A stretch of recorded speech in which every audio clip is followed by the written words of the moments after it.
Bonjour, Josephine. Where is Auntie Wunmi? I definitely knew that is Charlotte, my cousin in France. She is right here. Charlotte, Mama is teaching us Yoruba letters. I want to learn Yoruba too. Now you want to learn?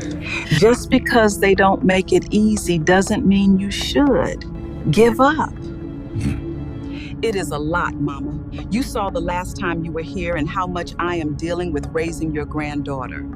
And to now add learning Yoruba for all of us would be another burden. Yeah. They need to know their heritage, even from far away. I have tried, though, but these girls have refused to learn anything other than greetings. That is a start. We just thought about them the last time. Yeah. We are following the alphabet, luckily for the girl. We are just on the 5th letter, and I'm sure they could catch up, right? This is going to be fun. When do we start? I don't see why we can't start now unless the girls aren't ready. Learning their heritage might actually help them get out of some of the psychological trauma they are dealing with, especially this aspect where they are challenging authorities all the time. Because Yoruba itself grooms children in Iwa Pele. Grandpa, what is Iwa Pele?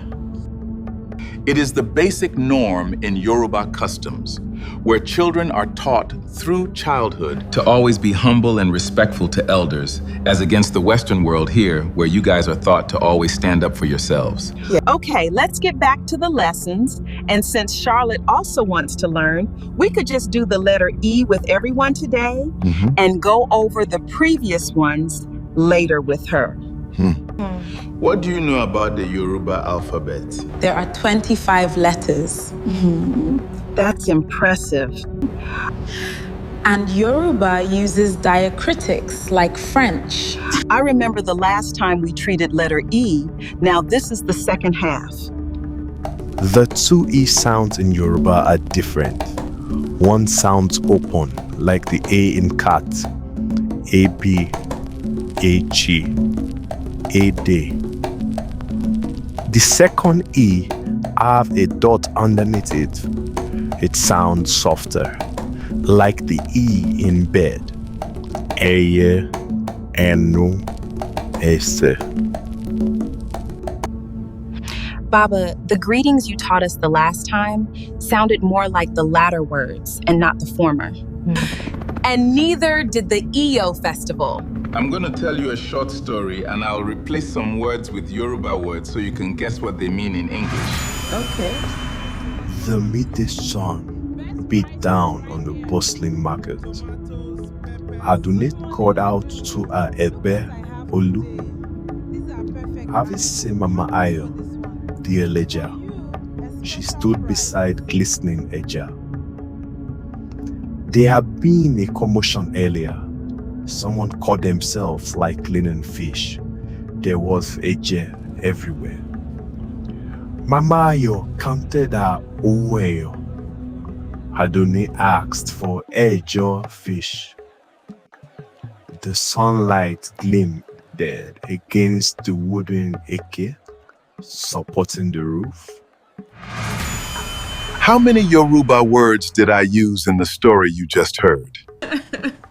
7 words. You each get to say one word. Don't say a word someone has already said. I feel Egbe means friend. Very good. And I will give it to you. It means mate or equal. Did you? I'm Eje. Owo Eyo is. Cowries. That's impressive.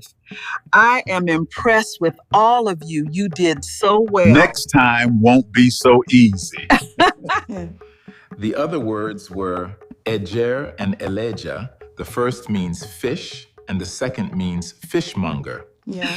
This is so much fun. Are we doing another letter?